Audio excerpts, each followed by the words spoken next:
Hey, good morning, Periscope land. This is Bernie Borges, host of the Social Business Engine podcast. Hey, Stacy. And this is a special edition of the Social Business Engine podcast. I am here with Glenn Gaudet, founder and president of GaggleAMP. We are at AMPlify 2016. It is day 2. Had a great time, day 1. Really enjoyed Thanks for being here. Yeah. all the content, the opportunity to speak yesterday. And so, Glenn, let's begin with a brief introduction of GaggleAMP. Sure. GaggleAMP is a solution that allows companies to bring together their employees to be part of the online marketing engine. So imagine getting 1,000 employees to retweet something, or getting 1,000 employees really to do anything online. Maybe put together a review on Glassdoor and say what it's like to work at that company before they actually leave and are kind of embittered by the company.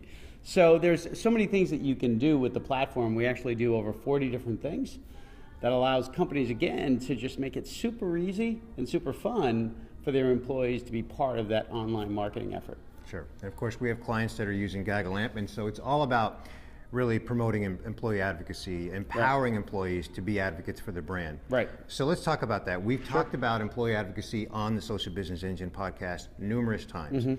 And so specifically where I'd like to discuss it with you, Glenn, yesterday in day 1, you did a presentation on how do you roll out an employee advocacy program? Right. And I love the first question that you teed up, and that is, what are the questions that an organization really needs to be thinking about when rolling out an employee advocacy program? That's right. Yeah, I think it's really important to understand what you're trying to accomplish, right? You know, what's the goals of the employee advocacy program, but not just for the employee advocacy program, but in the context of the goals of the organization. What is the company trying to accomplish? What is the overall marketing strategy trying to accomplish?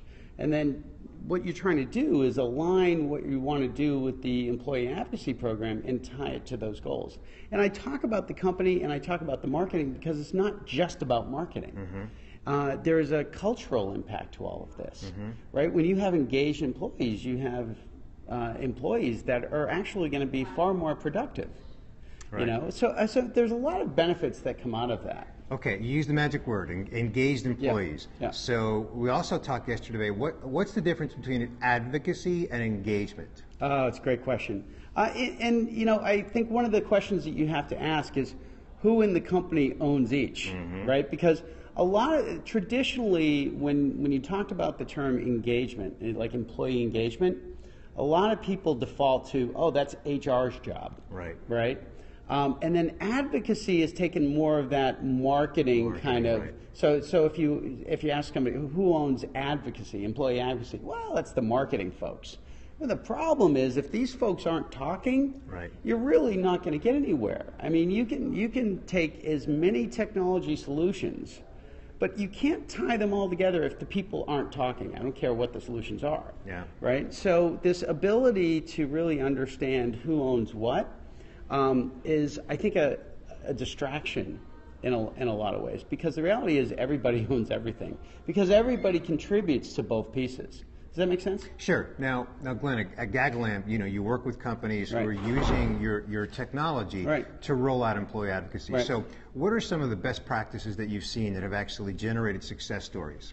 I think the best practices, again, understanding what you're trying to accomplish, and then look at it as not just one big group of people, but identify your subgroups of employees that you want to target particular activities towards, that you want to target particular content towards. Because what you end up doing is you actually give the people what they want, right? So if you want to have powerful employee advocates, if you want people who are actually willing to be advocates, you've got to give them what they want. So if they're in a different division and they have nothing to do with particular products or an industry that, you know, the kind of you're thinking that should go out this week, they may not want to share that. So why not give them a bit of a walled garden for just the content that they want, for just the activities that they want. So you have to think about it in terms of segmenting the employee base. Right? So that's the first thing.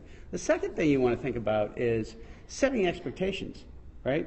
How do you set expectations internally so that it's going to be successful? Let's say I've got a company with 10,000 people. I should not set an expectation that after month 1, we're going to have 10,000 activated employee advocates. Right. We talked about that yesterday. Yeah, exactly. So it is the kind of thing that you want to grow, but you want steady growth. Right? Because you don't want to stall that effort. So in the beginning of a rollout of, say, a 10,000 person organization, do you want to be very strategic in how you select that first group of 50 or 100? Yeah, well, what you want is you want a real good sample, right? And when I talk about sample, you certainly want the influencers who are going to help make the decision. You want them to be part of it so they understand what's going on. But you also want representative samples from the different types of organizations within the company that are going to be asked to participate, because you want their feedback. And you want their feedback not just from a solution perspective, but you want their feedback in terms of the kinds of activities that they want to be involved in. So a lot of times people just don't know what they want to be involved in until you give them some choices. And then once you give them some choices, they can provide you some feedback. And then you can start narrowing down exactly what you want to do for these different types of groups. Right. Now, a lot of the people that are here at the AMPlify conference are in marketing roles. Right. And you mentioned HR. Yes. And it seems like HR really has to have play a role in this. That's right. And it's the first time in my career that I've seen marketing and HR having to actually, play in the same sandbox. That's right. That's right. So how are you seeing that evolution, really evolve successfully? Well, some of the best ways to do it is, at least from the marketing side, because at least with our solution, a lot of people start within the marketing group. They're the owners of it. And the most effective way to bring in some of these other groups, including HR, is to really sit down with them and show them what the real potential of this is. So again, one of the things I mentioned earlier is something like Glassdoor, right? How does that impact HR? It impacts HR because all of a sudden now you're going to have a real impact to your recruiting, right? So what are some of the things that HR wants to do? Well, they certainly want engagement, and sometimes they're actually goaled on engagement, right? But what is engagement? How do you actually goal around engagement? A lot of times it's recruiting. It's share of voice from a recruiting perspective in terms of what are people actually saying about the company, what is it like to work there? Because if you don't have good ratings and somebody's going to look at it, they're not going to come work at the company. Right. So sitting down and really helping them understand how they, as an HR organization, can tap into the employees the way that marketing can, with some activities that are really targeted around the kinds of goals that they're trying to accomplish. Going back to what we originally said, it really talks about these more of a global look at the goals of the organization rather than a narrow look of the goal of the social media marketing effort. So it's almost like, I don't know if bottom up is the right way to say it, but you start with the goals, but then you start small and you work your way kind of up the funnel, if you will. That's right. And what a lot of people do is they'll actually do it, they'll start small, but they'll start small in many different areas. Right. So there's parallel efforts going on. Absolutely. I mean, we see situations where it really starts maybe at a business unit level, like 6 or 8 business units, and then it starts kind of rolling up to corporate. Right. So Glenn, what is the difference? This is something that I've actually had some fun debate over. What is the difference between employee advocacy and social selling? And let me qualify the question a little bit, because when you bring the sales team into this whole employee advocacy program, their focus, of course, is sales. So there's a camp of people that will call that social selling, and then there's a camp of people that will call that employee advocacy. And so, do we care? I mean, is there a difference? I think there is a difference, and one might say one is a subset of the other, but I think in a broad sense, though, at least the way we look at it, is employee advocacy is the ability to actually tap into your employees to be part of sharing the good news about the company, right? And sharing the good news about the culture that's there. And so it doesn't necessarily have to be about selling. Well, social selling, it has become almost a methodology of leveraging social media as part of the sales process. So I think, from an advocacy point of view, you're just looking for everybody to be part of a larger conversation. And from a social selling point of view, you really have a driver, which is ultimately, I want to drive some sales with this. Whereas advocacy could be about goodwill. Right. It could be about just getting Recruiting, people. et cetera, yeah, There's branding, so many yeah, components community that it service, touches, yeah, right? yeah, yeah. And social selling is one very specific thing One with a application. specific goal. Right, right. Okay. All right. Final question. Yes. So we're here at AMPlify, Yes. and you've got a number of brands. Second that are year, here. actually. Second year. Yeah. Congratulations. Yeah, thank you. Terrific. Great turnout.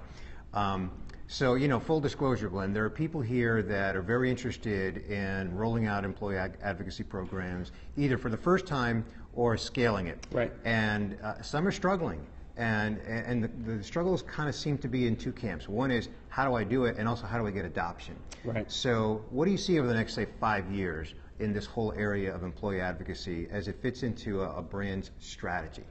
Well, I think it really depends on where the company is, right? In terms of what have they allocated in terms of focus on social media marketing to begin with? Because there's a lot of companies out there that frankly just aren't ready because they're not at a place where they have a content strategy that even makes sense to amplify, right? Or the culture to support it. Or the culture to support it yet. You know, I think one of the things that I mentioned yesterday, I mean, I've talked to companies who say, hey, we want to use this, we want to bring it in. Is it okay that we don't allow any of our employees to access any social networks at work? Yeah. It's just like, you know, if you think about that from a cultural point of view, it's like, you have to maybe take a step back before you ask them all to be advocates until that company is ready. So, you know, it's both from the cultural point of view, but it's also from a resource allocation point of view. Because if you don't have people who are developing content for the company at that point, again, you know, it's hard to amplify nothing, right? Because you still get nothing. Right, exactly. Well, speaking of Amplify, year 2 for Amplify, congratulations. And twice as large as last year, fantastic. so that's pretty So any predictions for Amplify year 3? Oh, let's finish up day 2, and then we'll make some predictions. All right, terrific. Glenn Gaudet, President, Founder of GaggleAMP, thank you so much for joining me here today on this special edition of the Social Business Engine podcast. We'll see you next time.